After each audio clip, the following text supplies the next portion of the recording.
As a photographer, Mm. why did you start YouTube and what keeps you on the platform? I guess I've always been very into making online videos Mhm. ever since I was young. And I actually learned a lot of my photography on YouTube. And so at the time, I think the major camera brands were like Canon and Nikon, right? But not a lot of people were talking about Sony. And so I kind of want to contribute back to the platform that I learned so much from. And right around the time, Sony was sort of picking up some steam, people, their cameras were landing on people's radar. Sony A7S2, Mhm. The A7 classic R2, A7R2. Yeah, the yeah, classics. yeah, So I yeah, was yeah. just like, well, no one's talking about these cameras. So let me go ahead and make some reviews, make some tutorials around it, and sort of just kind of rode the wave. Mm. As Sony cameras are getting popular, people start discovering my content. And so, yeah, that's kind of how I started this current channel. Right. Were you always a big YouTube consumer? Like when you first, One- when the platform first came live and all the rest of it? 100%. I think like I started watching YouTube like way in the early days Mm. where all the, Kev Jumba, Oh, yeah, yeah. Classic. Kev Yeah, Jumba, yeah. Wong Fu Productions. I Yeah. think they were like one of my biggest inspirations as well growing up. Yeah. Because I think around the time their videos were circulating. Mm. And that's sort of how I kind of got my start. Like me and my friends made like a lot of dumb YouTube videos because we're just so inspired by that.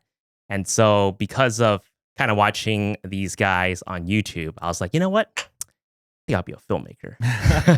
So this was like right around 2005. I was still in high school.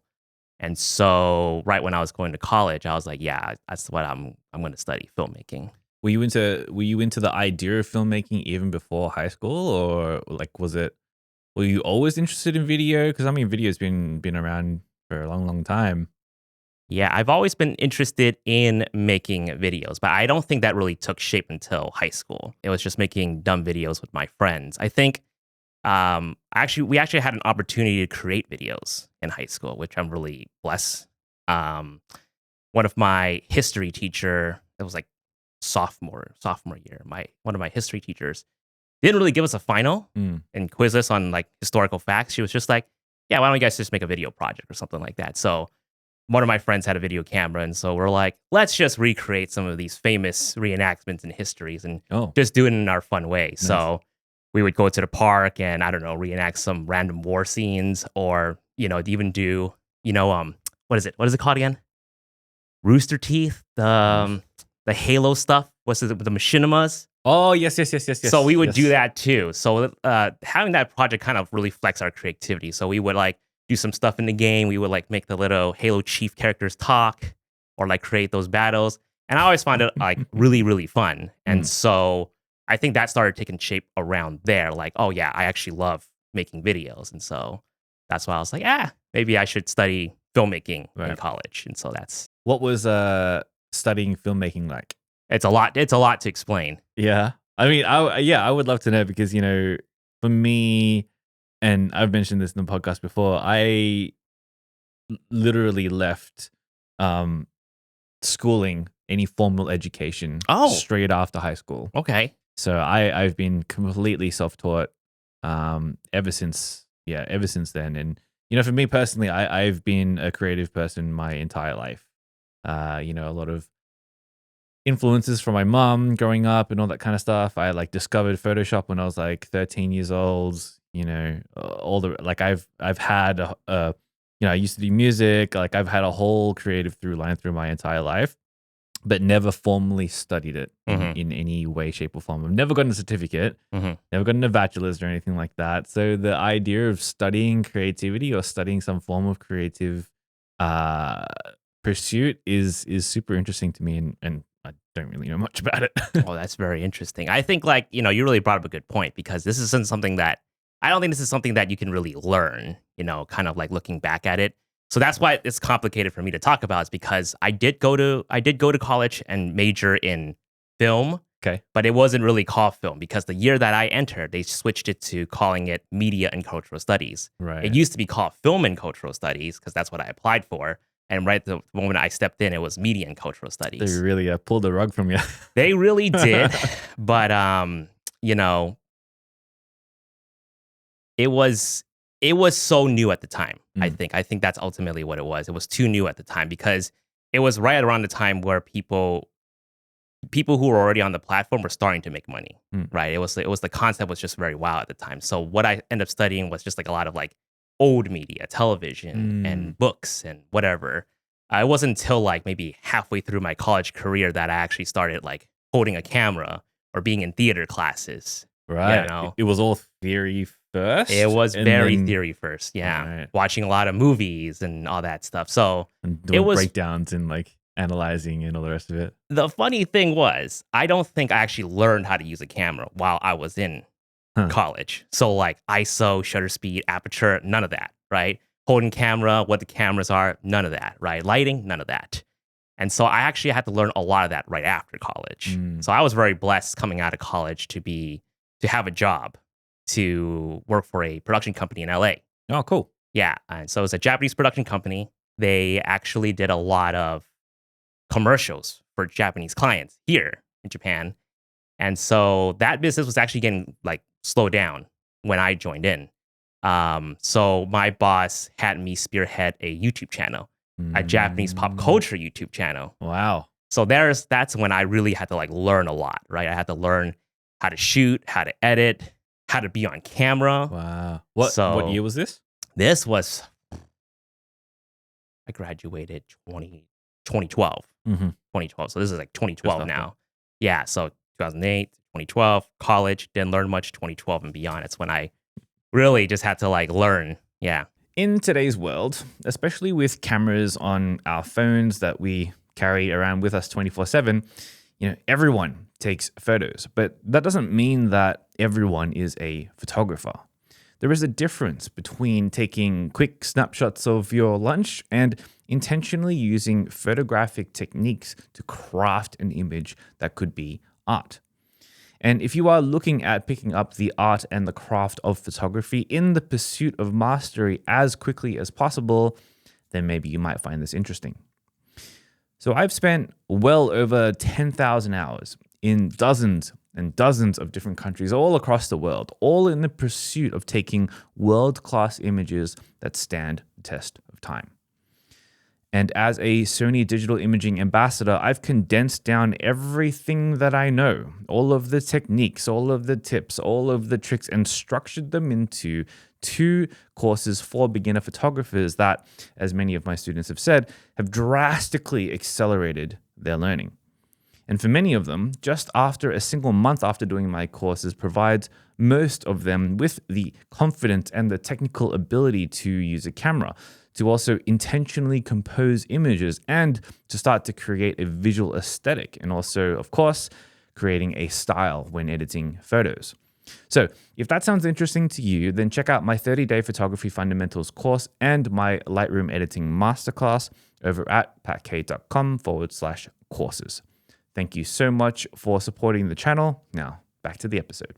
I mean, at this point, then you've been doing it for over 10 years now. Yeah. It's just Crazy to think about. That's insane.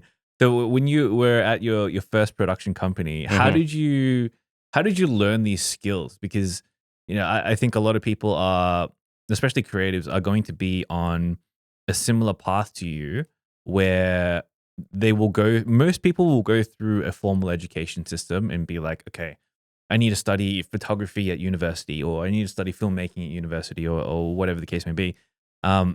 And they might not, and this is just anecdotal, my opinion, but I often don't hear a lot of people who go through those programs come out of it with like a wealth of knowledge and exactly know what to do next. Mm. So how did you go about in your production company really picking apart the skills that you needed to make things work? It's really just learning on the job. And I talked a lot about this on my channel too. So I run a educational photography education channel. And so a lot of it is just you really just have to learn on the job. You can study all you want, but it's until you run into mistakes that's when you like really had to learn. So, running this photography channel, funny thing was, like I said, I started with filmmaking, right? Making videos.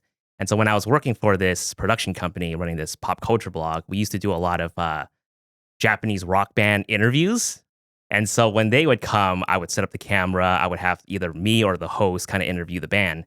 And there's this one band in particular. They came to LA, and their manager was like, we can't grant you a video interview pass, but I'll give you a photo pass. And I was like, photo pass? Eh? What am I going to do with that? So I had a Canon T3i. And, it's like one of those back in the day, it's just like the camera to have, the entry level camera to have to make videos and photos, I guess. And I was like, okay, well, I have a DSLR. I can probably make some cool photos out of this. Let's give it a go.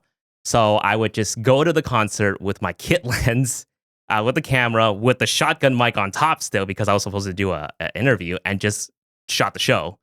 And they were really bad photos because I didn't know what I was doing, but I was hooked. I loved it. I love doing concert photography ever since then. And because of that, I actually went online and learned more about the process, like how to capture better low light photos, how to shoot concerts, what lens to use. And so, like I was saying, I studied a lot of YouTube, a lot of photography on YouTube. One in particular that I learned a lot from was like Frono's Photo, because he did a lot of the Yes. concert stuff. So I was Shoot just raw. like, Yeah. yeah, shoot raw. Don't shoot 2.8 concerts or whatever. It's just like, okay, yeah, let me just write this down. And so I really improved, from like using the Canon T3i with a kit lens to a Canon 5D Mark III with a 70-200, or just various different lenses. So that's kind of how I furthered my photography skills. What was after concert photography in terms of photography for you? What did you fall in love with next? What did I fall in love with next? Good question. I still love concert photography, but right now, since we're traveling so much, I would say landscape, cityscape, street. Mhm. It was just like, it's just always fun to dive into more of like the different genres of photography. But I think the one that stuck with us is the landscape, cityscape, travel stuff. Mm. Yeah. So would you say photography, in terms of like the craft and loving which craft more, I guess, I often hear you talk about hybrid shooters. Mhm. Your intro is always something to do with hybrid shooters and greeting people in this way. Mhm. So from your perspective, do you see photography and video being like equal in terms of what you enjoy doing, or do you like one more than the other, or because you've obviously started with film. Oh gosh. Yeah. So it's a funny thing that you brought that up, is because that's exactly why I started the channel. It's because at the time, I was looking for a camera that can do both photo and videos. But like I said, no one at the time was really offering something like that. You had the Canon 5D Mark III that does great videos, great photos, but it wasn't 4K, and everyone was starting to shift to 4K. So I had it was an awkward phase for me, right? I had a Canon 5D Mark III with a Panasonic GH4, and the Panasonic GH4 is like a much smaller sensor, so it excelled in video, but photos not so much. So I was like, maybe there's a camera company out there that can do both really well.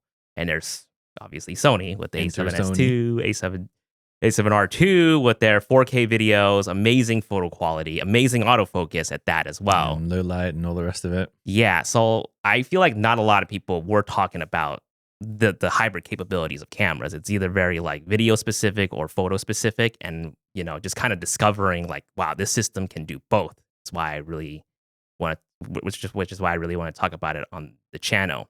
As to like which I would like to do more, it used to be I love to do videos more, and I had to, right? It was my job.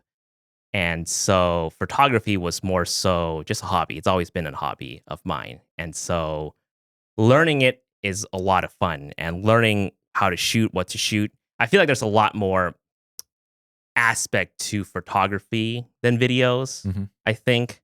Because videos, you can just let it roll and like just capture, dialogue and all that stuff. But photos is more intentional because you only have one frame to say something, Interesting. right? And Yep. so I was like, okay, this is more fun for me. And it used to be like, I'll just shoot photo for fun. It's more relaxing for me. It's like it comes into it tunes into a different part of your creative brain Yeah. versus video. I always say that video is more literal and photography is more metaphorical. Okay, yeah. Yeah, in the sense, I mean, it's very similar to what you were saying. A picture is worth 1,000 words, and you have to interpret those in 1,000 words yourself. Whereas in a video, it's like, this is the thing. This is the message. This is very, yeah. This is it. And so, having to do this, you having to be on YouTube, you have to do both, Yeah. right? So you end up having to, especially on the photography channel, you have to make the video about the photography, and so I think that's a very interesting aspect. Yeah. I think it's I think for us, we kind of, I mean, prior to this podcast, like did the same kind of category of things, Hmm. both photographers, and then making videos about photography, tutorials, and all the rest of it. There is a lot of a lot of cross skills that go into both of those disciplines.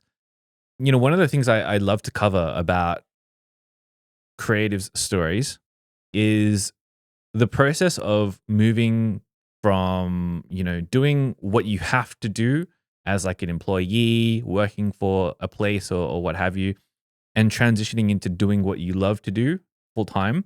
There's always a path. There's always a journey. There's always a story there for people who struggle to create the life that they love. And so, for me, for example, um, my transition to doing YouTube and doing business and having my own creative career where I'm the boss of myself. That path really started for me when I was a product designer, had a very nice, cushy 6-figure job, but leaving all of that behind to try and do my own thing was very scary, right? And so, for me, my big thing was, okay, I have to kind of like de-risk this jump into making my own full-time gig. And so I remember I saved up like, I think it was a year's worth of salary as Nice. runway just to make myself feel comfortable before I could make the jump. And then I was like, oh, okay, I've got 1 year to like really make this work. Otherwise, I'm like, I have to go back to doing product design.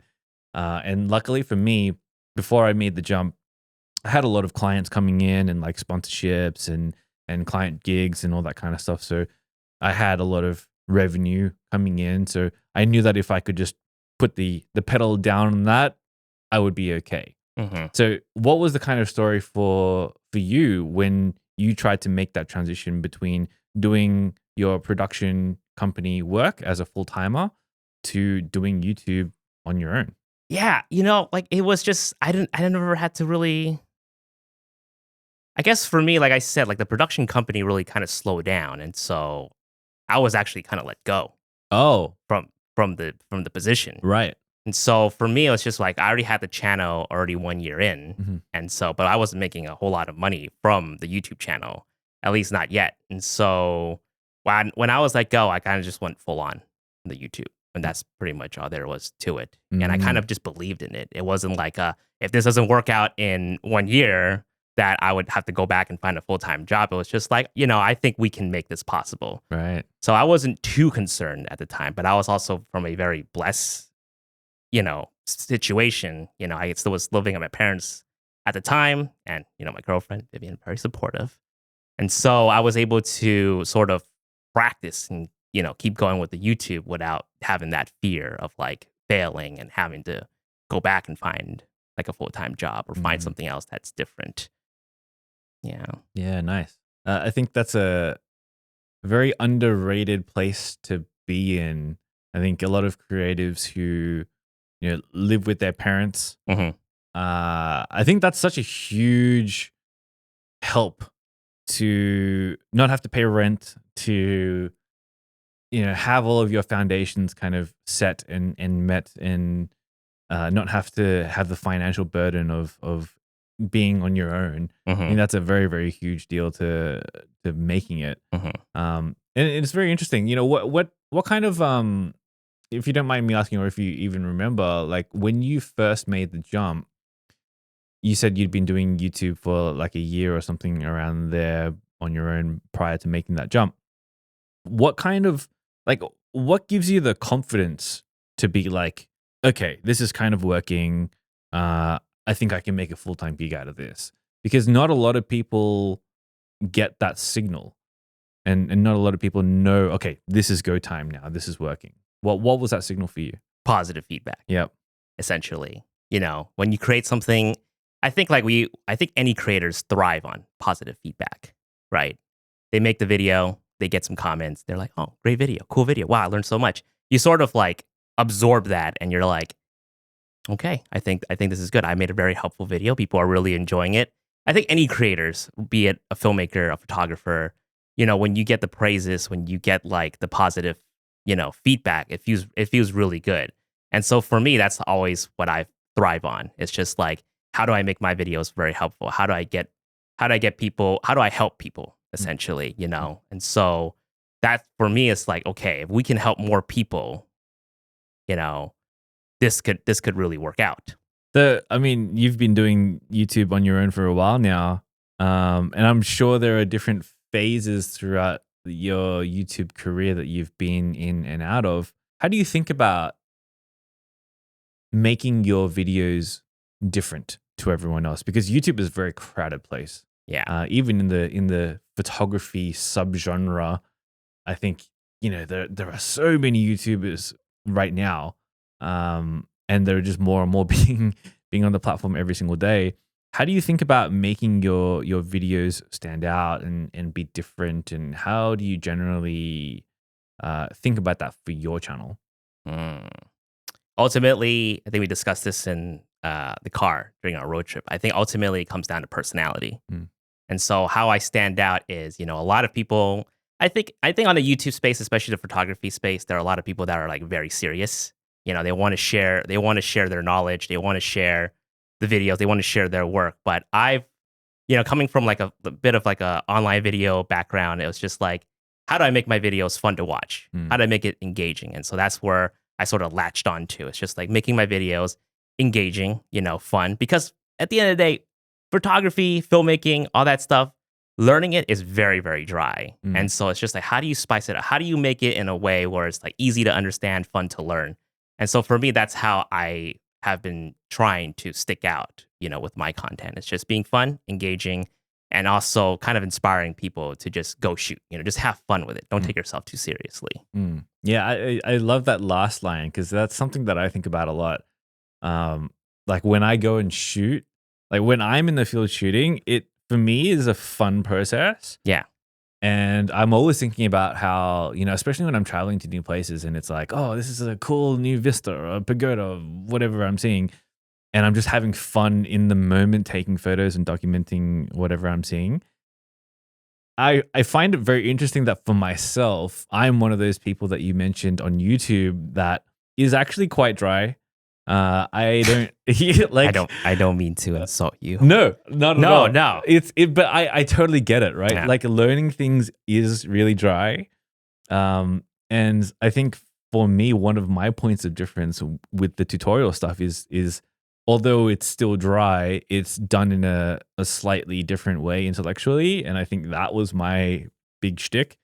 Um, but I have so much admiration for people like you who can break apart from the norm in that way and start to think about how you can make it entertaining and fun and funny.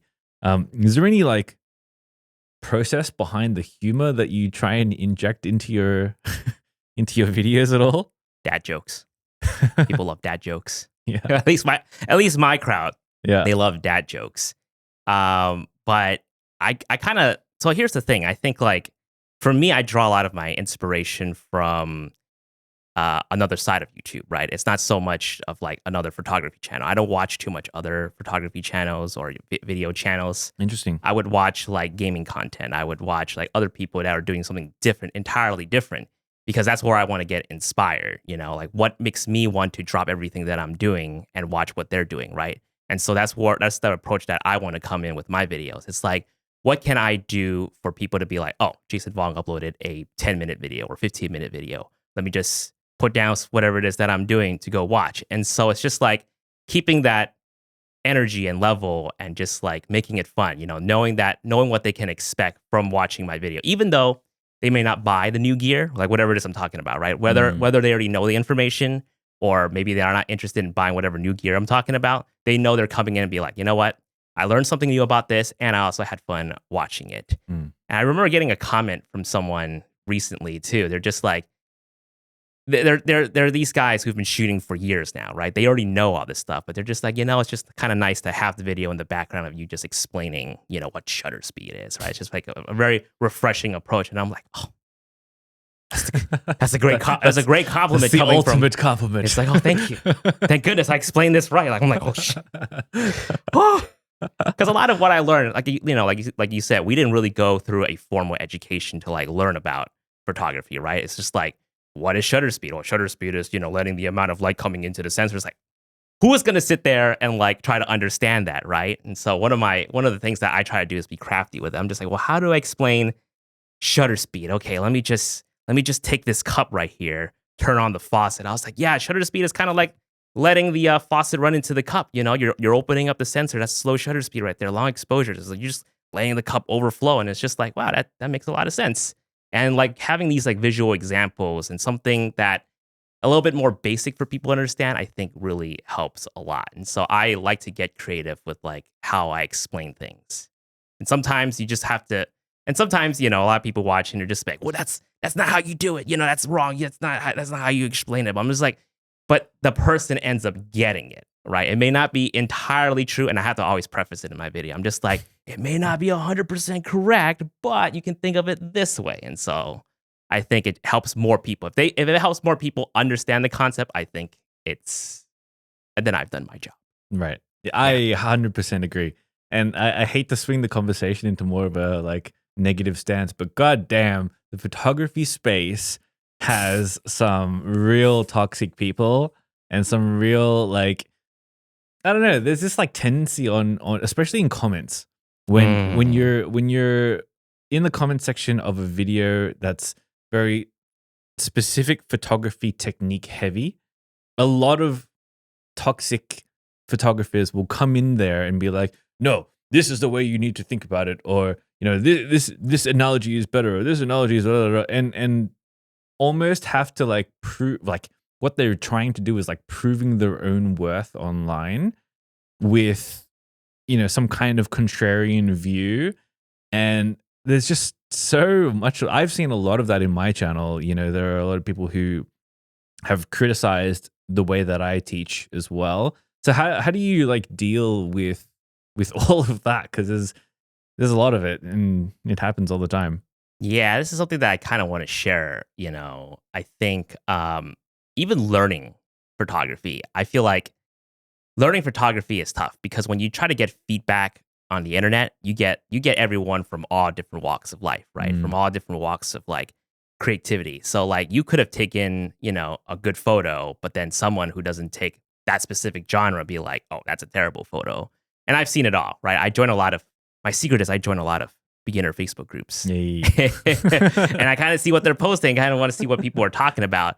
But I've seen it all in so many years of learning. It's just people can get so cynical about it, right? And so for me, I have to kind of really push through it a lot. I think like reading, as many creators, when you read negative feedback, it kind of like brings you down. It doesn't matter like if you read like dozens of like positive, like, oh my God, you helped me so much, thank you so much. You have that one person who's just be like, ugh. Like this is so wrong. Like you call yourself a professional, like you're just like, my whole life is shattered. No, I can't make this anymore. But it's to kind of really just kind of have to power through that. Mm. And I just kind of let the comments, any sort of negative, if it's constructive criticism, I will leave it and just kind of let the engagement build up as people talk on the thing. But if it's like directly like attacking me or attacking anyone in the video, then I just kind of remove.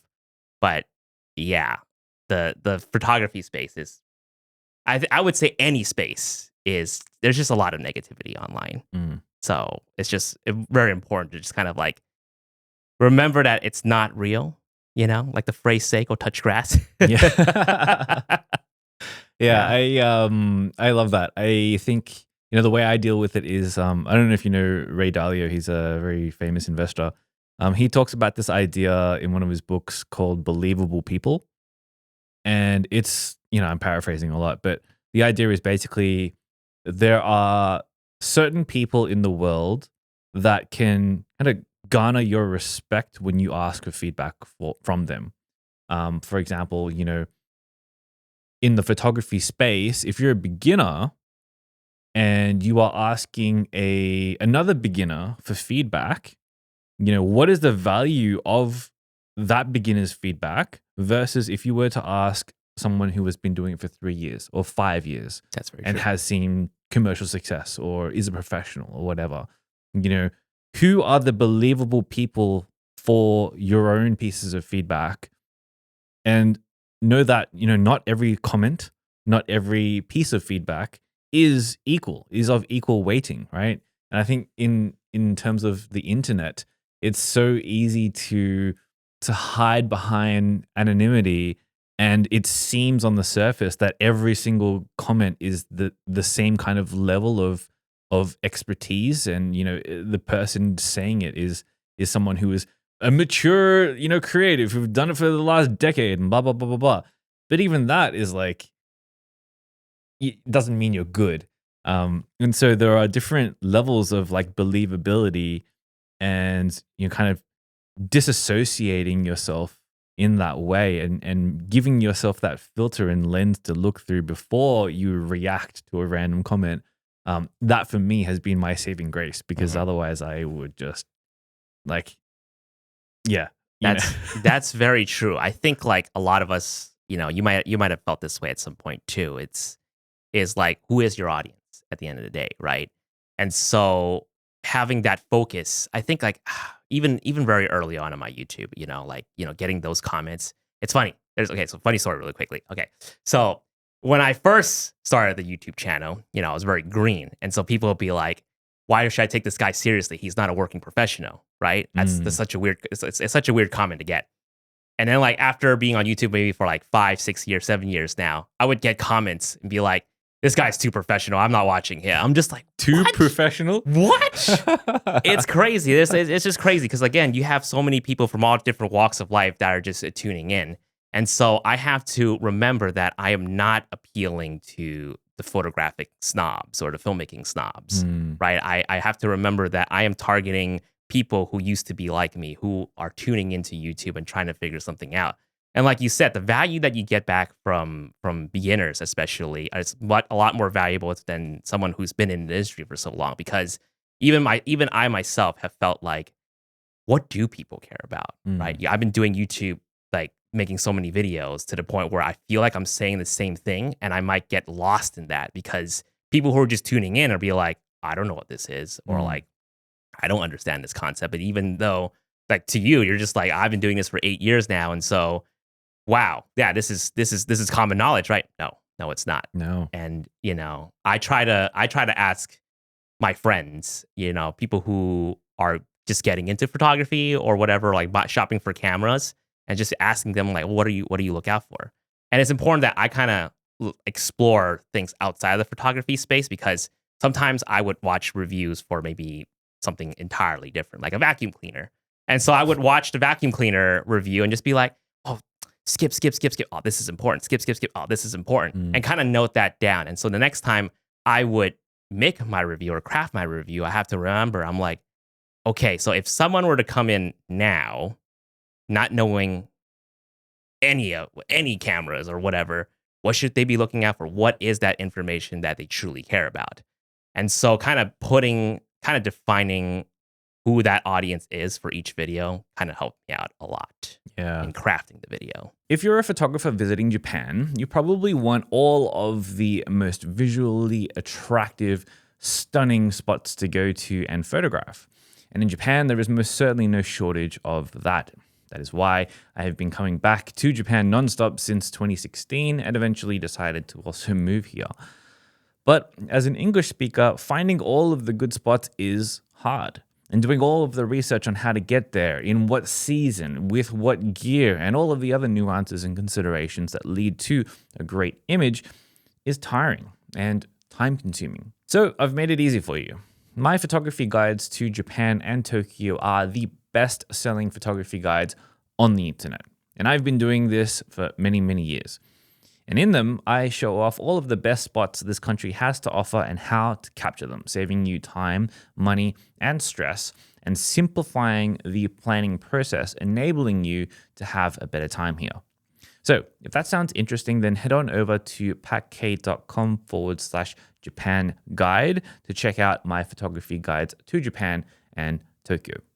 Thank you so much for supporting the channel. Now, back to the episode. A couple of things there I definitely want to touch on. One of the things is personas. The other thing is keeping things fresh, and then the other thing is keeping it very, very close to being a beginner. But I'll give you a story first. For me, one of the reasons why I'm doing this podcast right now is because similar to what you were saying before, am just feeling so burnt out of doing the same thing over and over again. Oh yeah. Like photography is a finite skill, and you can only teach the beginner skills so many times before you're like banging your head against the wall and being like, I've said this like 500 different ways and it's the same thing every time. Oh yeah. How do you deal with that? Like, how do you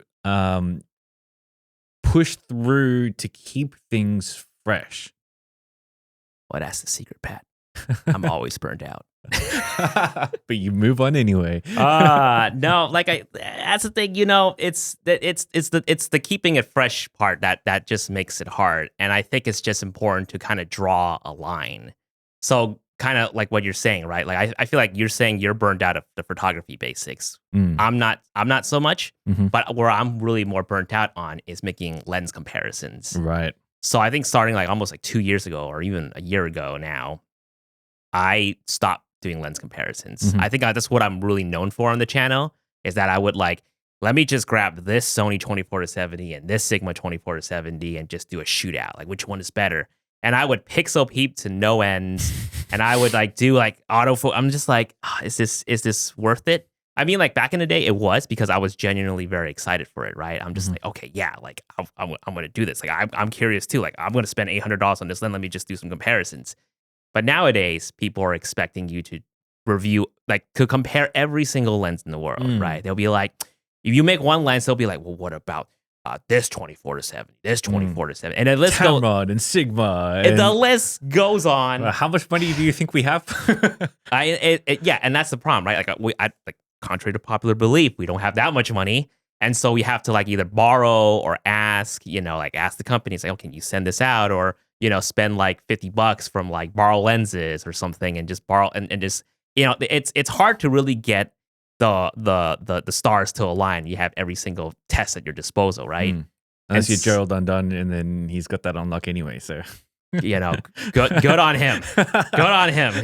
But I think he's also changing up his format too. I think so as well. Yeah. But anyways, yeah, it's just for me, I just have to like cut that out. I'm just like, what am I willing to put up with, and what am I willing to keep it going with? So for me, I cut out lens comparisons.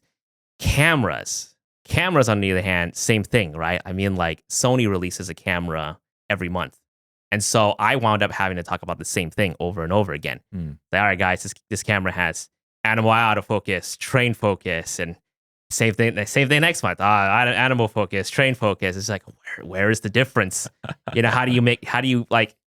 And so sometimes you just, I don't want to say suck it up. I think like that's what I'm willing to put up with. It's just like, okay, like, people who are coming in or buying the camera, they're going to be excited, right? And I have to remember that, like, oh, they're going to be excited.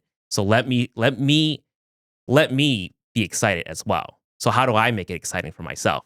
And so I would just kind of go out with the camera and just like shoot with it, shoot things that I'm interested in, and just kind of have fun with it. And that's how I sort of keep it fresh, talking about the same topics over and over again. And it's just more like, okay, I need to find something that I'm excited about and tie it in with whatever it is that I'm talking about. So whether it's camera reviews, lens reviews, or even doing photography education, I think that's what helped me out a lot. It's just like taking a photo that I'm really excited about and then sharing that, and then supplement it with that, whatever settings, tutorials and whatnot.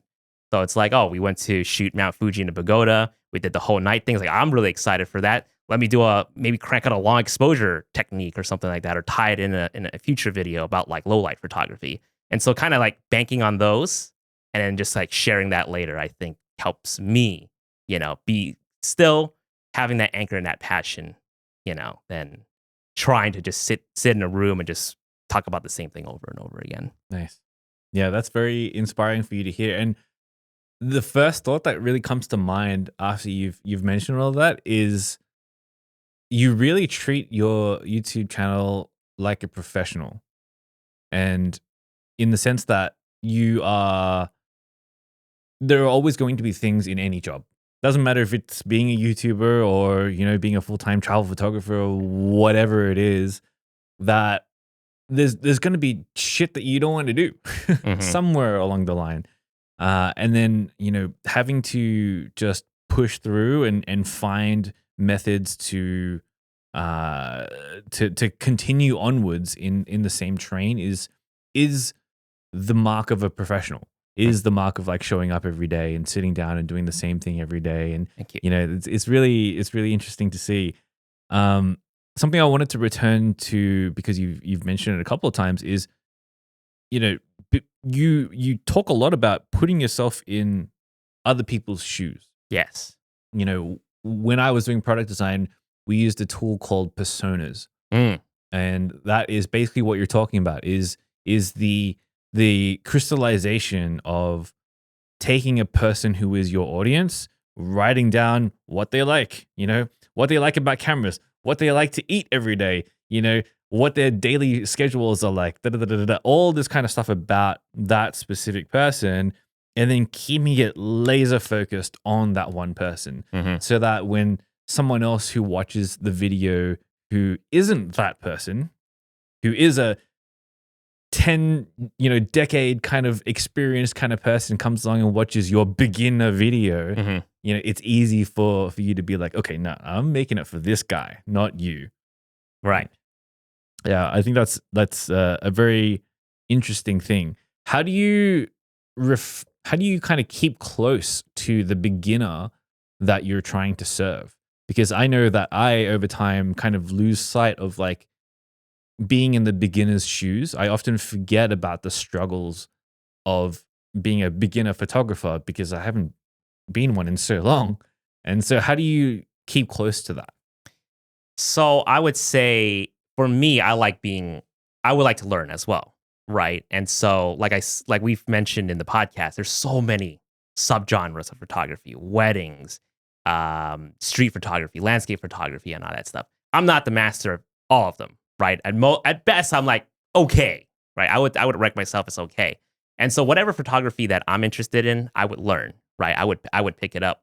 And so like that's where I feel like a lot of my tutorials come from, is like looking back at it, I was like, when I was doing concert photography, doing all this research, watching Frono's photo, like what can I learn? Like how can I draw back from those experiences? What am I most interested in? What was it that was an obstacle for me? And so I kind of think back to how I was learning it. But also at the same time, for like certain, subgenres of photography, I have a friend, Professor Hines. We did the Ultimate Guide to Street Photography. Ah, yes, I did watch that. Oh, thank you. Yeah. Good. So it's an hour long, Yeah. right? It's an hour long, jam packed, full of information. And because I'm very inspired by his work, right? Like I love his street photography. And so I was like, you know what? Let's do a thing where I just follow you around in New York for like a few days and just kind of watch what you do and how you learn. And so like we would go out and shoot, and he's already an amazing educator. So I was very blessed with that. So he's able to just talk on his own and share his thought process, because he like runs workshops. But where I sort of come in is like asking the question that he might not think of, right? It's just like, well, why are you doing this? Why are you using this setting? Why are you framing it up? So it's just like, because I have that curiosity, like a legitimate curiosity, rather than coming from a background where I already know why he's doing it, kind of helps a lot, because then people who are watching is like, yeah, I was curious. Like, why is he kneeling down, or why is he, framing up here? Why is he shooting here as opposed to doing this? And so like, being just kind of like going back and just learning from people who have a higher skill level than you allows you to kind of think on like, okay, what would someone who don't understand this whole process ask? So that's the approach for the videos that I make. Nice. Very, very curiosity based kind of mindset you have with that, and remembering to yourself be a beginner. Yeah. I think is such a important thing to have And a it gives mindset. me an excuse too, because then I'll be like, yeah, I'm kind of dumb, but no one has to know that. Right? It's just like, oh, he's just asking questions for the beginners. It's like, no, I legitimately don't know why he's doing this. So it gives me an excuse to just be the dumb guy in the room, right? Yeah. I think like that's the phrase, right? Just be the dumbest guy in the room full of smart people, and you'll learn a lot. So I think Mm-hmm. that's the approach. Very smart. Hmm. So I noticed on the channel you do a bunch of different stuff in the photography space. Um, education, you do tutorials, you do lens stuff, gear stuff. You also do vlogs. I did watch your two most recent Travel Gone Vong vlogs recently. Very entertaining. Thank you. Very entertaining. I wanted to ask about the process for that because you did mention that Yes. it took freaking ages to produce. And when I'm watching it, I'm like, oh, like this is very highly produced. And I'll leave a link to this in the show notes for you guys to check out. But walk me through the process of start to finish, recording, editing, and polishing that kind of piece of work because it's a big endeavor. It takes a long time. I can see it took evidently a long time. There's a lot of humor elements to it. There's a lot of places you traveled. There's a lot of extras in the videos and all that kind of stuff. So walk me through the process of making something that big. It's tough. It's tough because okay, so the two episodes that you watch were centered around cherry blossoms in Japan, right? And so they just came out this year, timed perfectly with the cherry blossoms. But it did take almost a whole year for me to work on. And so juggling running a YouTube channel at the same time, still producing maybe 4 videos a month, and on top of that, trying to, crank out these vlogs is just very tough. But I really wanted to do it because this is my passion project. I think like, we're talking about how do you stick out, from everyone who's kind of doing the same thing. Well, for me, this is like, okay, like I genuinely love and have a passion for photography, and we go on this travel, this is all fun. I want to document it. Things do go wrong. A lot of people don't really share too much of like, maybe they do nowadays. Maybe they just share like what goes wrong. But I think like the story behind the shot is a lot more interesting. And so because Vivian and I have been traveling for the last couple of years, we became digital nomads traveling on the world. I was like, there's a lot that goes wrong that that we don't share too much, but there's a lot of blood, sweat, and tears that goes into planning. It ain't easy. No, Planning a trip. Yeah, absolutely. I've been in the same digital nomad Yes. spot as you. I know exactly what you're talking about. You're a great planner, so you took us on that trip. But it's like things can go wrong, right? Like thankfully the last one we took was amazing. So if anything go wrong, you did a great job masking it. But for us, it's like, oh man, it is rough. But anyways, for us, kind of going in, the episodes that we shoot, there's like zero planning. The only planning that we would do is we would just go find the top cherry blossom spots or something like that, right? Right. And from there, I just kind of like let the camera do its thing. So talking about inspirations from watching creators outside of the space, I really admire Twitch streamers.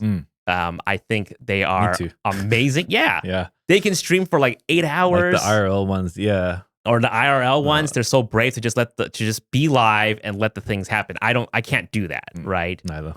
And so I was like, okay, I'm really inspired by that. Let me just, and I also like the concept of POV photography, but I wouldn't be able to sit down and watch 2-hour POV photography. So I was like, how do I mesh all that together? Maybe like a Twitch streamer personality with a POV style, kind of like photography. How do I like mix and match that up? And so that was the whole concept going into making these vlogs. And so I would have a little GoPro just sort of like recording everything and just kind of like almost like put a documentary on ourselves. Like, how are we feeling? Where are we going? What are we doing?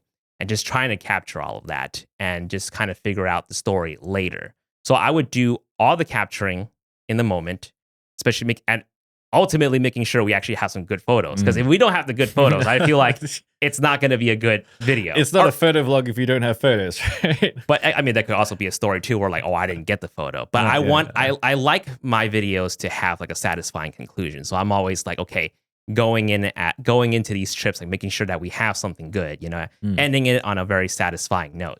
And so as opposed to more of your traditional vlogs where it's like daily, you get the story like way afterwards. For me, I'm just like, you're watching this whole thing, you're getting a satisfying conclusion at the end. that's the problem right there for my production process, is because we shot the whole thing. There's so many hours of footage to go through.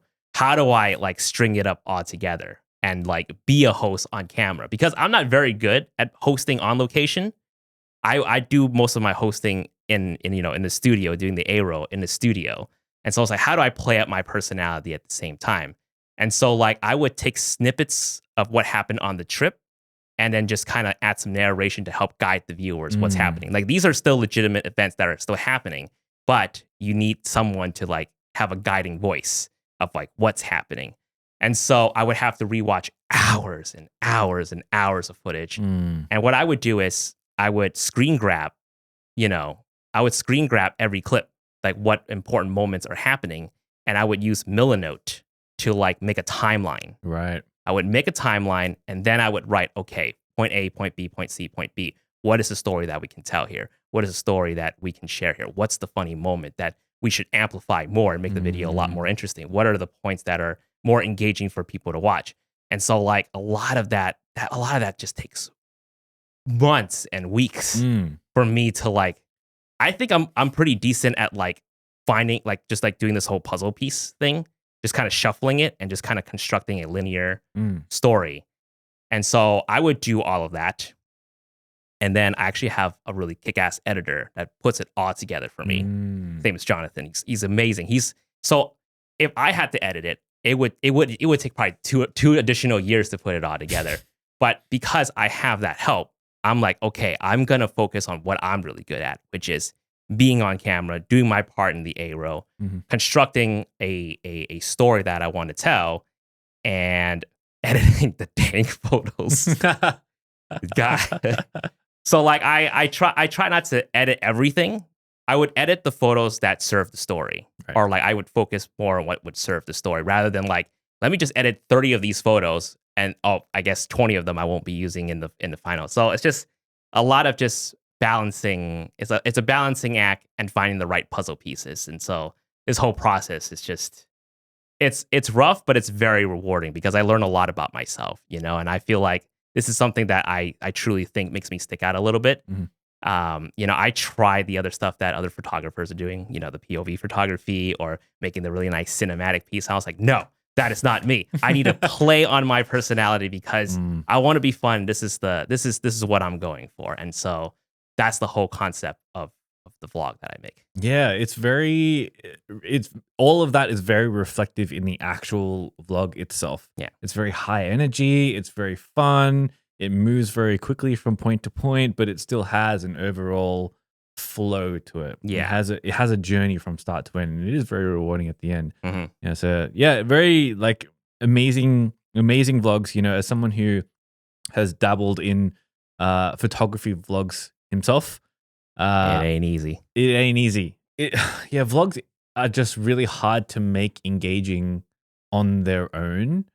And I feel like the best vlogs that I've watched outside of the photography space are always the ones that I guess the people have the biggest personalities, or the people have some kind of X factor, some kind of hook, some kind of sticky personality, which I don't have.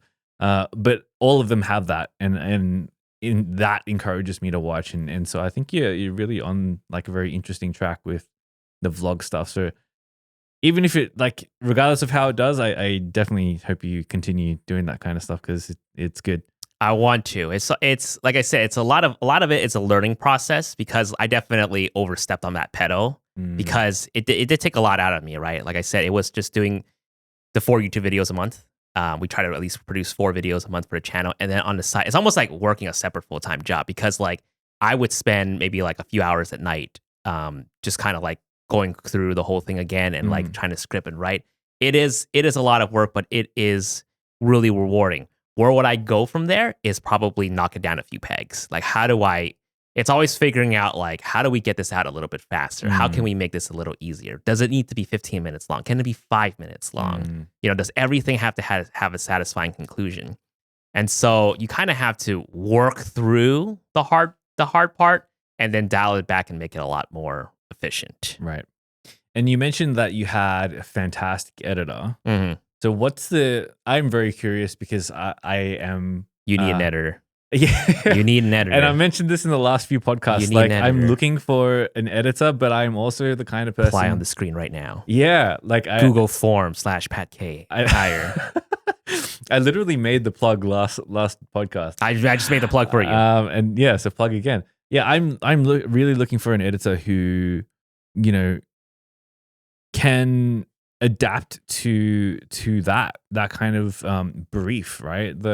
Especially something that's at the upper end, the style of vlogs that you make. But for me, at the lower end, I'm making like 60 or 70% level vlogs just so that I can get them out quickly. Yeah. Um, for your editor, what's your workflow and process like behind that whole thing? Like, how do you pass off like the files and, how much do you pay them? Or do you like do a monthly kind of retainer thing? Like, how does it all work with your editor? For our editor, Jonathan, so a lot of what we do is kind of removing the parts that we don't want to do Mm. and really focus on the parts that we're really good at. And so this, of course, took, we've been working together for almost 2 years now. And so every project we get better and better. And so we're at this point now where it's like, I would do what I'm doing the best, which is the hosting, the writing, and the crafting, and the whatever, and he'll focus on the editing. But the parts where would slow him down is trying to figure out what the hell is going on. Mm. Like I said, there's hours and hours of footage. How is he going to sort that out? How is he process all? How is he going to process that? Especially for someone who's not traveling with you or being there with you. How is he going to know? Yeah, he doesn't have the context. He doesn't like unless you've like specifically outlined it to him. You're just kind of playing like blind jigsaw puzzle. and we try that, right? I would just send him a whole bunch of stuff, and I'd just be like, "Here's the script. Good luck." And it's just like, he's like, "This is taking me way too long to put together." And I was like, "Okay, how would I make this easier?" And so like, I figured out something that kind of worked for the both of us, which is I do the pre-cutting for him. Right. So he doesn't have to do any of the pre-cutting. Like a draft cut, like kind of sequence everything together and like loosely cut the things, and that's kind of the order kind of thing. Yeah, exactly. So I would do, how would I do this? Okay, so for me, after every trip now, at the end of the day, I would drag everything that I shot and plop it in a timeline.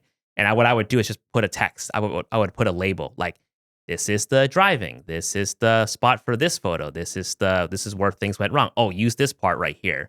So I would already have notes. It's painful work to do it at the end of the day, but I have to. Otherwise, I would forget, because going through that whole process is like, I don't want to have to rewatch my entire trip just to figure out what the hell happened. And so for me, leaving these notes are really helpful. And then when I actually can sit down and kind of go through what the story is, I would then cut out the pieces and put it into a rough timeline, so that Jonathan would be able to be like, oh, okay, I know what he's talking about. He's saying this dialogue in this scene or whatever, right? Like this is where he said, rather than him like trying to find it, because I know exactly what I've said in the moment or what happened in that moment. So I would clip that part and just kind of chug it in. And for him, he's really good at the music, the sound, just all the stuff that would take me ages to do. He can do it a lot faster. So learning how to speed that up for two parties just makes it a lot easier. How much? So what is the kind of employer-employee relationship there? Like, how much do you pay him a month, or is it by like video, or is it like how does that work? So the only thing I'll share is we'll pay by video. Yep. Cool. For us, I wouldn't say we're employers or employees. I think we're just two people that are really actually three. We're a 3-person team that we just want to make the best content. I think I feel like a lot of creators, when they look for an editor, is that they want the editor to edit in their style. And so I used to be that way, but my editor, Jonathan, he has years of experience. So he actually taught me a lot. He's someone who would come back at me and be like, I don't think this is a good idea, or I think this is a good idea, and we're going to do it this way. Right? He challenges me, and he would. That's what you want. that's surprisingly, Yeah. like I didn't know that's what I wanted Oh, right. until he's like, yeah, let's not do it this way, or like, how about you try doing it this way instead, Mm. or like he takes the liberty to just do it. Like even if I don't like it in the Mhm. final cut or Mhm. like the joke or whatever he puts in, the fact that he did it shows me that like, okay, that's what he's going for. Let's fine tune it. It's a Mm. very collaborative process, and Nice. so he taught me a lot in that regard. It's just like learning to be collaborative Mhm. about it, right? Like he's taking the risk to be like, let me just edit it, cut it in a way where you may or may not like it. And then I end up liking it or Mhm. loving it, or there'll be moments where I'm just like, let's just maybe cut this out, or I don't really like how this is. So Mhm. a lot of it has to be collaborative. And I've talked to many creative friends, and they're just like, I just wish my editor would just edit the way that I want. It's just like, no, you have to let your editor be creative as well, Mm. or else you're just going to struggle with Yeah. it. So I have to learn to kind of let a lot of things go, especially, like you're saying, like you have to put in, yeah, you just have to let it go, Yeah. right? You just like 70%, that's it. So for me, it's just like, okay, you know what? This is a solid edit. I might not agree with 100% of his creative choices, but it's really funny. It's entertaining. I love it. It's going out. And Mm. so it's interesting to see, because then you get the feedback from the comments, and the comments end up like, I actually really like this part. I'm like, well, Mm. damn, that's a great idea then. Sometimes you're wrong as a person, right? You're Yeah. wrong as a creator, Yeah. What's the filmmaking term called again? Kill your babies, Yeah, killing kill your your- babies or yep. something like that. And so I'm like, okay, this is working out, let's just roll with it. Like as long as I feel like by the end of it all, it's a good product. It's a good product. It's Nice. going out. Yeah. No, That's our relationship. that's a very healthy way to think about it. And even for me, like when I'm very much solo right now, Mm. but when I was in my product design days, everything was collaboration, Yeah. everything. And so I'm 100% on board with that. I mean, I would love to have an editor who I can bounce ideas off, who I can leverage for their experience and do all that kind of stuff. I think that's a great move. I think people have to find an editor who just loves to edit. Yeah. I think you can't find an editor who's a creator themselves. Right.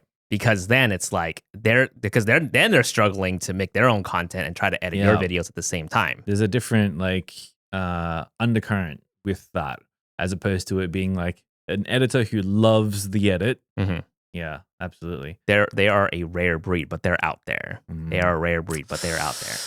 If you're out there, let me know. Let me know. They really have to like love editing. Love it. Yeah. I wish you luck.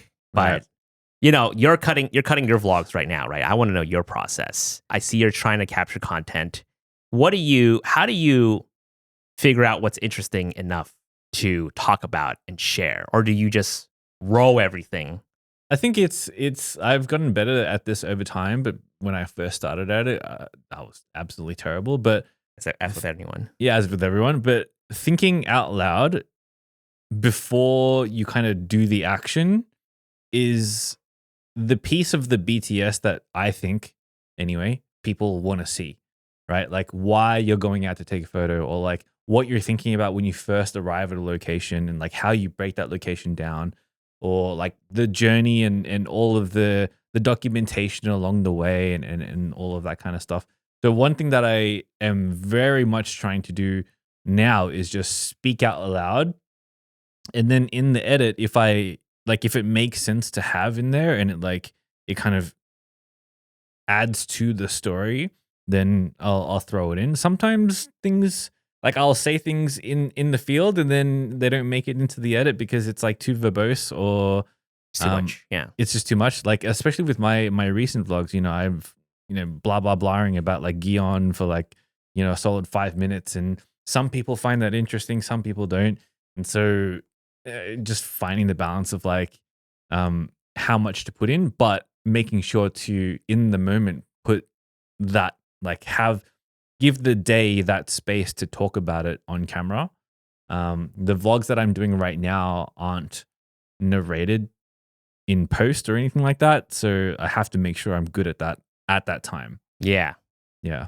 So how much of your brain power is working when you have to take a good photo and make a vlog. Yeah, I don't know. I think for me, it's the photo part is easy. I've been doing this That's nice so to have. long. Yeah, I've been doing this so long now. I can rock up to any location and be like, okay, this is the main shot that I'm going to shoot. I'm going to shoot it X, Y, and Z way.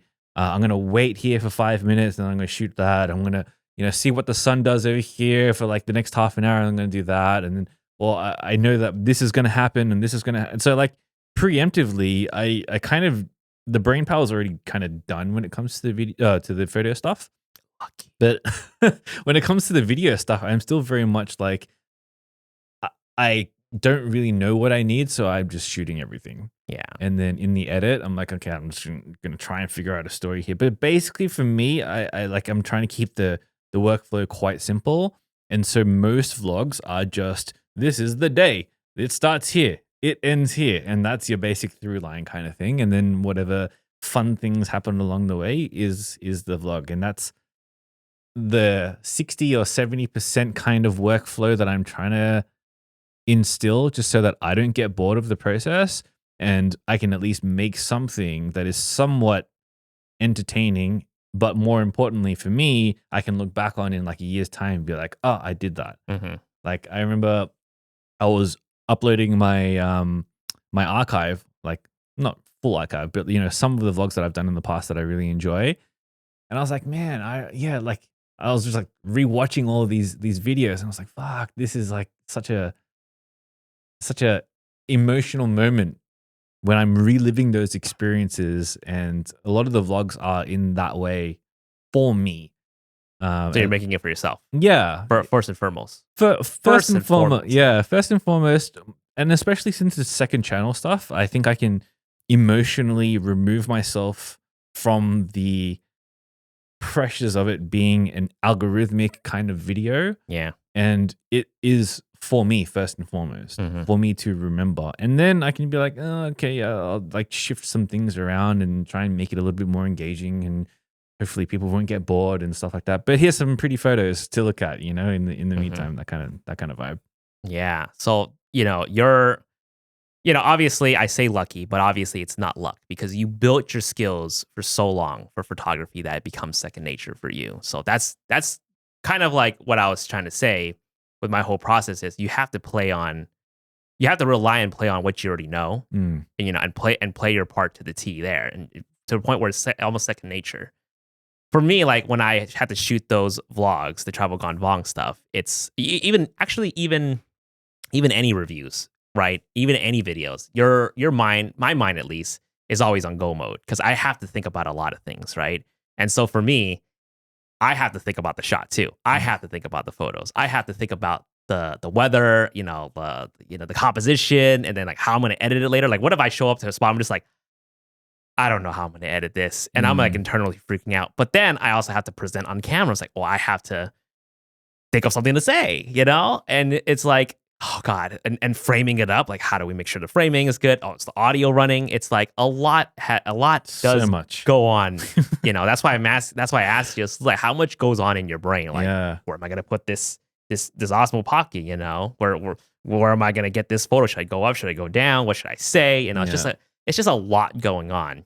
And so for the travel series that I was doing, it was just also trying to capture the moments where like I don't really have all my shit together. Mm. And I think that's what people probably would want to see in the Yeah. vlog. It's just Yeah. like, yeah, how would you deal with when things do go wrong? Like, are you just You gonna miss a train, or like you shit hits the fan and like starts to rain or whatever. exactly? It's like how do you salvage that situation? And I think that's where I think vlogs are interesting. It's just because like, you know, as someone as established as you are, you have a ton of great photos, right? But where are your crappy photos? Mm-mm. I think people, at least for me, I would want to see that just to be like, oh, thank God, Pat. It's like Pat does have like a couple of not bangers, because then like I take like I don't know, like 90% is just crap, right? Mm. At least for me, I think like I think that's where I try to come in from when I do my share my photography online or share my tutorial is that like I want to ensure people that like not every click that I click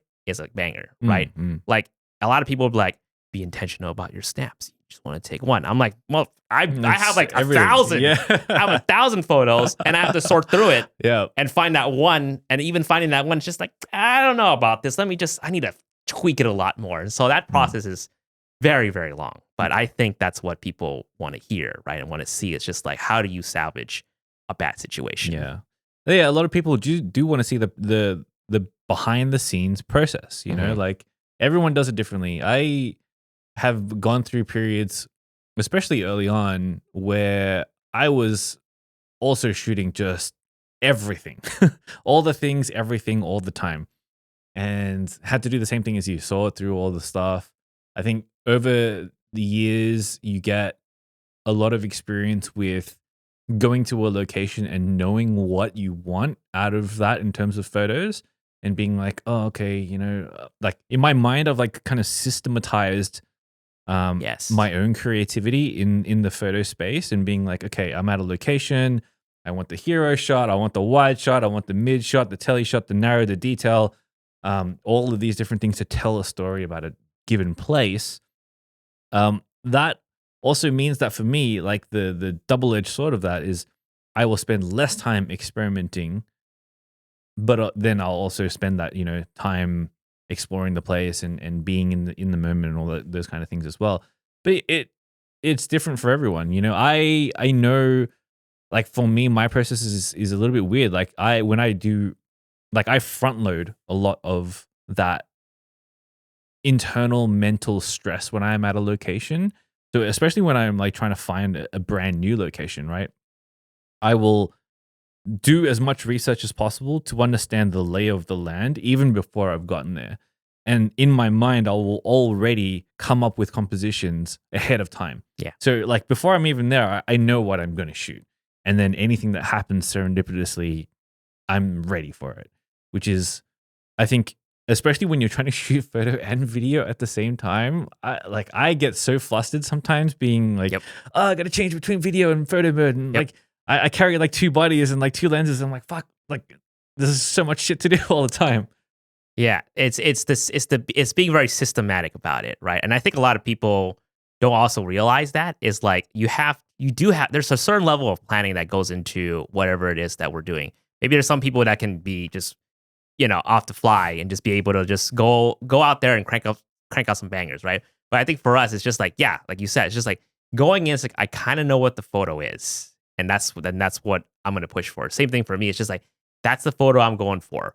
I'm gonna focus on the story on getting to this photo. So it's just like teasing up to people. It's just like Mm.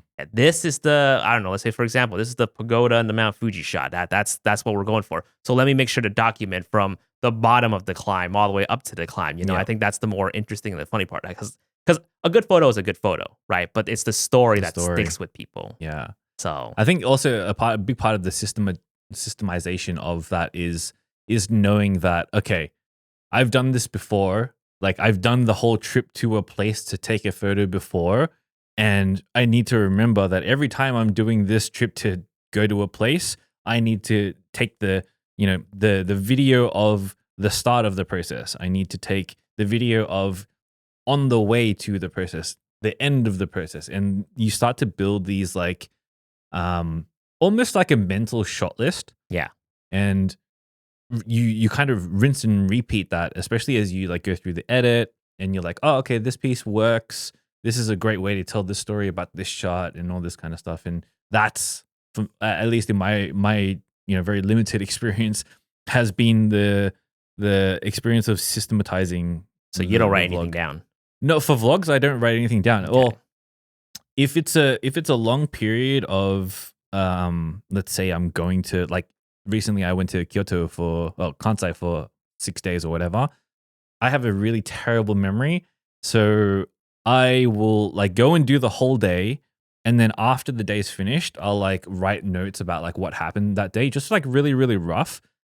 Otherwise, I'll just forget all the intricate details of like what happened. And then if I like go to a location and I forgot to shoot it or whatever, then at least I know that's what I can exclude, or like I can move the story forward, or whatever the case may be. Yeah, I'm still very terrible at writing things down. Yeah. I'm getting better at it, but you do need to have some. For me, at least, I'm like I have to write down what the shot list is, Mm. whether especially thumbnails. Ah, right. I have to like write down like remember to shoot the thumbnail or like remember to do this because there's just so much going on in a day that you're just never gonna remember. Interesting. So you have a specific shot list written down before you go to a location to go and bang out. If it's for like, so let's say the vlog stuff, not so much, but just to remember, just to like roll the camera. Like, so like the vlog stuff that are just more like spontaneous, it's just to make sure to capture how we're feeling at the moment. That's the one rule for the vlogs.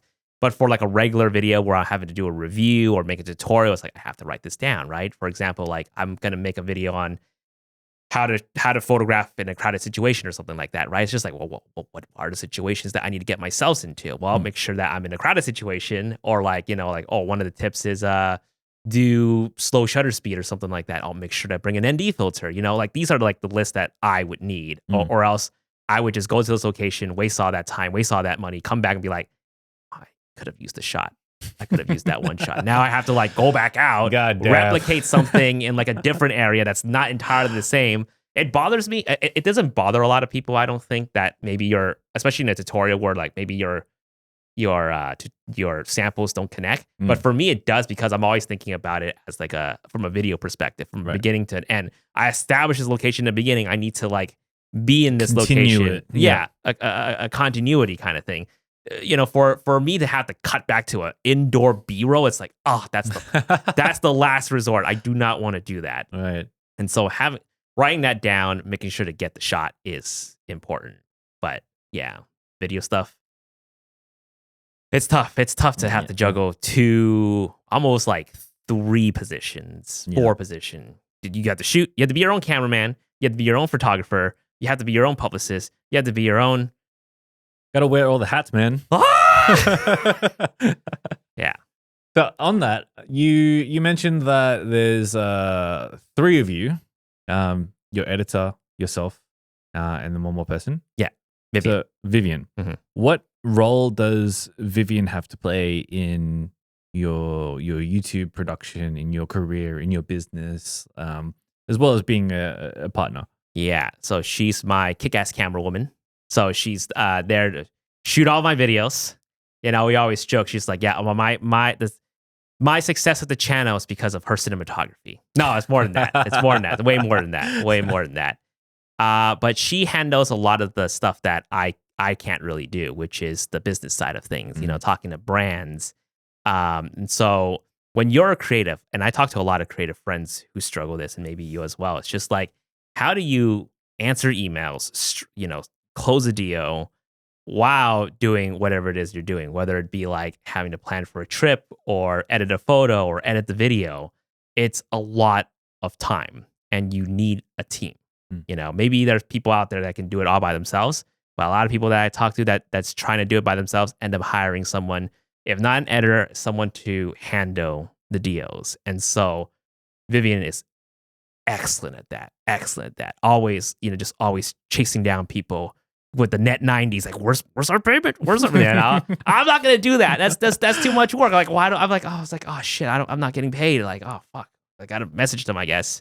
As someone who's just like having trouble formulating emails and like spending 5 minutes before the send button, it's like, let me just make sure. No, that's too much brain work for me, right? Like, again, just going back to playing up, you know, what you're good at, you know, and make sure, you know, you're doing your part and someone else doing their parts. And for me, it's just like, editor, kick-ass editing. I'm the host. I'm the big kick-ass host, and Vivian backing up all the business stuff. Kick-ass camera woman. You know, she wears a lot of hats and she does a lot too. And so it is hard on all of us. And so that's the focus that we all try to do. Is just to make sure we're doing our parts to teach. So her kind of so she would also handle all of the accounting and the finance and you know, kicking your ass if you're not making enough money this month or whatever. Thankfully, it hasn't happened like that yet. But yes, I did tell her. It's just like, I just tell her, like, you know, sometimes you're in a creative rut, right? And you're just like, I don't feel like I'm in the mood to make the. I tell her, be like, if that ever happens, just be like, make this video, all right? Gotta put the foot on the table, you gotta man. do this. There's money down there. There's money on the line here. Thankfully, it hasn't happened to that. It hasn't gotten to the point. I mean, there are times in the past where I'm just like, I don't think I can get this video out in time. Right. And so like having someone to renegotiate, just be like, hey, brand, like, we just need a little more time. It's all we're here putting in the polishing touches while behind the scenes it's like I'm having a mental breakdown and just like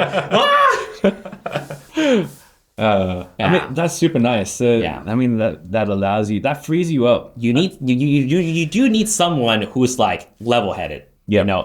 That's just like head above the water while you're drowning. Right. To like kind of keep everything afloat, or else if both people are like down and out, it's tough. It's chaos. So we help balance each other out. So there are not so many moments where both of us are just like in a low, but there will always be a lot of moments where one person is like, okay, I have clear vision of what's happening. Let me help you navigate through this. Yep. And so having that partner really helps. It doesn't have to be. You don't have to be in a relationship for it, but you need that. You need to outsource. You need to outsource your weaknesses and make sure you have someone who keeps you accountable. I think something that I find, that I'm finding with my partner as well is being able to be like, okay, I can see that you're taking a rest, and then I'm gonna keep an eye on how long that rest is going for.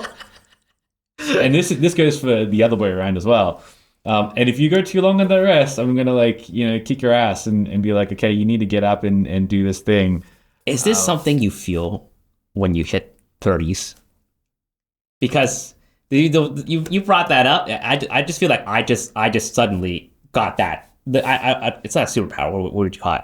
You suddenly, there's a switch that flips it within yourself. I feel like, because then I used to be not too much like that, but now I'm just like, all right, I rest for this. Time to ticking, bro. 3 hours into my day, I'm not being productive, or like maybe it's just like, well, you've been sleeping in, so what is it that you need to get done today? Let's just make sure to like keeping each other accountable. Keeping each other accountable. Yeah, I think it's very useful. In my instance, as a very type A personality, I need to be productive. I need to be efficient. I need to do all the things. Yeah. My biggest journey of self-discovery since I turned 30 is actually the inverse. Is giving myself time to breathe and do nothing. But I definitely get it the other way around, because that's my default. Yeah. And my journey's been like, okay, I'm so go all the time. But it's not healthy. And it doesn't make me do good work. Yeah. I need to have scheduled days off. Yeah. Because otherwise I literally work every single day. I need to give myself hobbies to do. I need to give myself 100% agree. Extra things. Otherwise I'm in content world the entire time. I could be working for 16 hours a day, 7 days a week without a single break, without breaking a sweat. Yeah. I guess what I was trying to get at was just maximizing your efficiency, which I guess is always part of the thing. But it's just something about having that more strict, like you said, time's ticking. I just feel like I'm just like, yeah, I'm not young anymore, right? I'm just like, okay, I gotta be very, very, I gotta really value my time. And so whatever it is I need to get done, I have to make sure I get done. And that's a challenge of it all, is because, we're traveling, we're seeing friends, and it's tough because you want to go out, you want to hang out, but you have to do work. It's just finding pockets of time to make sure the work gets done. We're blessed right now. We don't have kids yet. And so we want to hang out with as many people as possible and making sure that we're building that time right now, or really practicing, getting things done in our off time. And making sure that we do them and not let them slip. I think that's just maturity, honestly. Yeah. The longer you get to do something. For me, I'm just like, holy shit, why is this happening? I used to not think this way. Right. I mean, like you said, I've always had that thought of yeah, I need to schedule some time off. I need to play some games. And here comes my other problem where it's like, yeah, I need to play some games, but what games do I play? Oh. And then I spent hours finding games to play. I would install it, start the game, and the intro is too long, and I'm like, I'm done. Shit, I am not doing this. But yeah, I'm still needing to work on that. But for you, what do you mentioned you play games and you have to schedule time off. Do you actually have a solid day where you have time off? Yeah, I make sure I limit myself to working for a maximum of 6 hours a day. And you've been keeping up with that. Yeah. I like it. You're a stronger than man. Yeah. You're a stronger than man. I find that like it's more a case of like working smarter whilst, you know, not necessarily working harder or working longer, but just being more intentional with time. So like, I don't know if you saw my calendar before we started rolling, but like it's I respect your privacy like that. But it's chock-a-block. And that's because I like block out specifically all the things that I need to do ahead of time, and I do a lot of planning in making sure that I'm like efficient at doing it. And so like when I'm working, and you know my partner Steph will attest to this, like I need to be like I'm fucking zoned in, I'm locked, I'm laser focused into the thing. Don't disturb me, otherwise like my other time is going to be wasted. But like I try and start work like after lunch every day, and then I'll finish before dinner, and then that's kind of it. Like that's the day. I have the first half of the day, you know, when I wake up till about lunchtime, I'll work out, you know, I'll do some study on Japanese or whatever. I'll spend some time just loafing around and doing whatever, and then I'll work, and then after work, maybe I'll play some games. I play a lot of Apex Legends, which is just easy to like pick up because I don't have to like worry about, oh, this intro is taking fucking forever and I'm not really into this game. Yeah. Like, I just pick it up, play it. I have like a fire team that I always play with, like a group of friends from Sydney. Like they're always down to play, so whenever I'm ready to play, they're ready. And other than that, I might just go out after, and that's the day. That's nice. That is nice. I guess like being situated here in Japan allows you, well, now that you're like situated here, allows you to have a really rigid schedule, which is, I think, is really nice. I think having a schedule is key to doing all of this. It's a lot harder for us because we're technically traveling right now. And so like you would think like, it's like, oh, it's all like, oh, we're vacationing right now. I think a lot of people mistake that we're on a vacation right now. Like fucking kicking back and like sipping margaritas on a beach somewhere. Like our parents would think like, oh, they're just out having fun. Or like our friends, you know, back home, it's like, oh, they're just, you know, traveling, they're having fun. People on the internet, you know, like my subscribers would be like, oh, he's just out there having fun. It's like, no, I still have to try to keep a schedule, you know. It's like Monday, Tuesday, Wednesday, Thursday, Friday, you know, 5 days, 6 days a week. I try to work only 6 days a week. I've tried that for almost like more than a year, but it never works out because with what we do, it's like, especially with travel photography, it's like they don't take weekends, man. No. It's like, well, the weather, the sun is coming out on Sunday. The sun rises at 4 a.m., man. What are you gonna do? but that's the thing. It's like sunrise, but also, oh, it's a clear day today. We have to go. Or like, you know, even like coming to like a different country, seeing friends, you know, or like people visiting. This is like, oh, like we love our friends, but sometimes it's like really hard because, you know, they're actually on vacation when they're visiting the place, whereas we're like, we still have to work. So it's like having to like really balance it out. So even on our days off, we're just like, okay, we might have to work today because so and so is like blah blah. Like when you invited us to like a Mount Fuji trip, mention that. Yeah. You're like, hey, you want to go Mount Fuji? I'm like, okay, all right, let me just, you know, I was like, because like I would be like, oh, you know, I have Saturday, Sunday, Monday, Tuesday, I can just kind of work on putting this edit. Yeah, it's like, well, we're going to Mount Fuji tomorrow. I was like, so I worked until like 11 or 12 at night, and then packed, and then I was just like, oh god, it's just so tiring. Is that what your typical day looks like? Are you just fighting fires every day kind of thing, or do you try to like have, okay, like generally on Monday to Wednesday I'll be doing edits, and then like Thursday to Saturday I'll be doing something else, and like what is your typical kind of day and week look like? It's a constant struggle. Honestly, I have not figured out I haven't figured out something that has worked really solidly for me. What I've been trying that's kind of been working for the last couple of months is just, week by week, what do I need to get done? Or like, a lot of it is just like kind of like, what is the end goal and how do I work to this end goal? How much time do I have to budget for that? And so that has actually been working out really well for me, because I used to be like, I had to make 4 videos a month. They're all coming out the last week, one after another. I was just like, oh, fuck, I gotta get this done.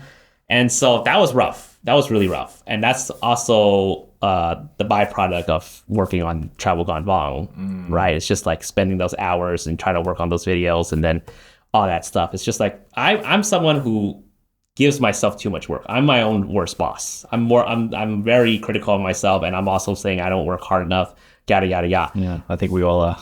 Yeah, and I have to take a step back. So like you're saying, like we kind of have to take a step back and be like, okay, we are doing enough. Let's be a little bit easier on ourselves. So since April, which is this month, I guess, I'm pretty relaxed where I don't have to do too much. I'm actually a little bit ahead of schedule. And so kind of knowing like the stuff that we need to do, or like people that we need to see, it's just making sure to handle that work before that happens. So we're getting really good now, because when we come to Japan, obviously our other friends are coming to Japan, and they want to see us. These are the people that we don't really see often, right? There could be friends from all over the world coming to see, and so we're like, okay, we want to see them too.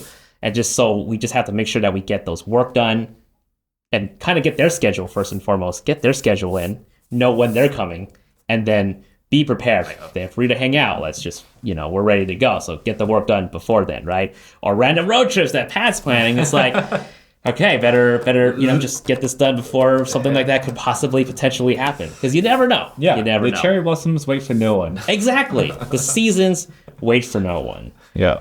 So I feel like this year, I really want to focus on keeping my schedule free, as free as I can, and collaborate with more creatives. I think that's a very important goal of ours this year. It's just to, you're when you do all of this, you're very in your ass kind of thing. If you don't socialize, you don't interact with people. Yeah. You get really lost in the process. Yeah. Lost in your own source, lost in your own work. I think what keeps me making YouTube videos is the fact that I know I'm not suffering alone. I have creative friends such as yourself. It's just like they're going through the grind. But it's ironic, because it's more fun to go through the grind when you're doing it with someone else rather than like you're doing it by yourself. Absolutely. I think like that's the quickest way to burn out. I think like during the pandemic was like the hardest, right? Because then like you're not seeing people, and so you're kind of like working on the videos. You're just like, well, kind of, you're just kind of doing it by yourself. And I kind of always think back, I'm just like, well, I had a lot of fun making the YouTube video with the YouTube friends that I had back at home. We would just do dumb things. It's like a very casual.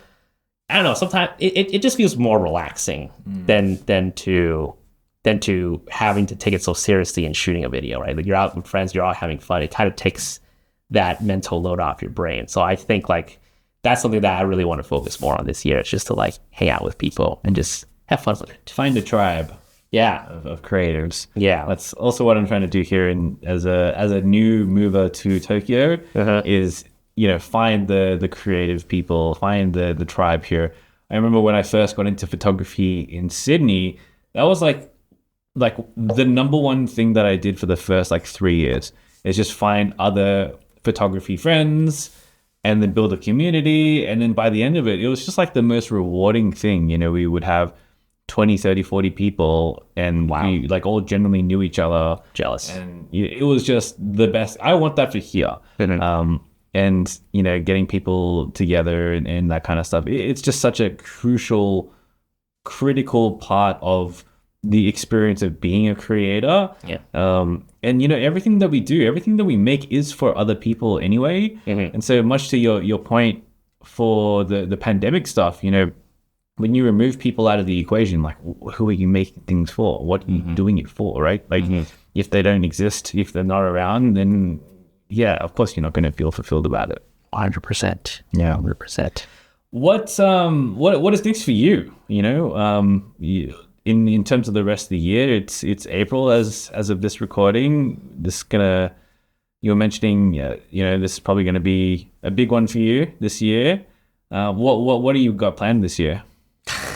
Big one. What do I have planned? I don't know. For me, I think just kind of taking it easy, because like I was saying, it was just more like having to do the travel gone wrong stuff, having to do the 4 videos took a toll on me all year last year. I think like I was perpetually working, and so like I actually waste more time doing catch-up work versus doing current work. I would do a lot of things that I'm just like, oh man, like this was shot 3 months ago, which on YouTube is a lifetime, right? Like you shot so long ago, you sort of get detached. Yeah. And so what I'm trying to work on is just be quicker about it. Get the content out there, because I realized, this is something I've realized in the last couple of years, is that as much as I want to make my videos incredibly polished and going out and shoot and making it look different, I cannot compete with the amount of information that comes out every day. And these are other creators who are just cranking it out in their bedrooms, in their, whatever. And so that made me realize it's just like, it's not about how polished you can make something, it's about your personality. And so that's what I'm ultimately focused on. It's just like, okay, work on my personality, just be fun. Don't stop taking myself so seriously, and just, have fun with the people that are watching the content. They're coming in, they're not coming in to listen to your sob story or, how hard you work. They're coming in to be like, okay, I wanna be entertained in the interest that I'm, whatever. And, I like you as a person. I'm gonna give my time to you. And so that's sort of the approach. And just really getting the things out quicker instead of waiting. Of course. God, I don't know how much backlog you have. But this year is 0 backlog. That's your rule? 0 backlog? I'll try. Yeah. I will try. I'm already backlogged. I've got like 7 vlogs waiting to come out right now that I haven't even bothered editing, and I'm already detached from them. I feel like yeah, that's like what I'm trying to get at, is less is more. I think like even for me, the YouTube videos, I just feel like less is more. Like if it's like 10 minutes long, you have to remember that's 10 minutes of editing that you have. That's not just 10 minutes of editing, but it's the 10 minutes of this finite amount that you have to put together, which is a lot of work if you think about it, right? Any editors would know 10 minutes is a long time, because you have to watch it back over and over again. So it's just like making it quicker. Yeah. So I think going through the whole travel gone wrong process, the vlogs, just helps me. Like I said, you have to just go through the hardship first and then optimize that process. So a lot of it is just optimizing it, being ahead of schedule for me this year, I would say. No big projects this year, but just more optimizing the stuff that I want to do. Anything on the business side of things, like the creative entrepreneurship side of things for you this year, or just focusing more on giving yourself a little bit more space in the YouTube world? Just giving myself more space, because I think we all feel this way. It's just, we just have to give ourselves some grace, right? You can make as much money. You can have you could put a goal, you could put a target to how much money you want to make. But if you have to do more work than you need to, it's like, what's the point? What's the cost? What's the cost, right? I used to think like, man, it'd be nice to have a studio, or like, oh, it'd be nice to do this, but how much more effort do I have to put into making videos, right? Why would I would still love a studio, right? I would still love a studio, but sometimes it's more like, why am I building like a hamster cage for myself? Essentially, like, a little rat running around. It's just like, do I really want to build a place for me to keep running, be on that content treadmill, or do something that is fun for me? So if I were to build a studio, it will be like your pad, right? It's just like, you get to play games, you get to do some work or whatever. But ultimately, just figuring out what works best for me. Sounds good. All right, I think we'll wrap it up there. But thank you so much, Jason, for coming on the podcast. Where can people find you? They can find me on my YouTube channel at Jason Vong. On my social media, it's Jason V Media. And yeah, cool. And that's it. All right, I'll leave the links to Jason in the show notes below. Okay, thank you so much for watching. If you enjoyed that episode, then tap over here for another one that I think you really might enjoy. And if you want to support the channel, remember to like and subscribe, and let me know your thoughts down in the comments below. See you in the next one.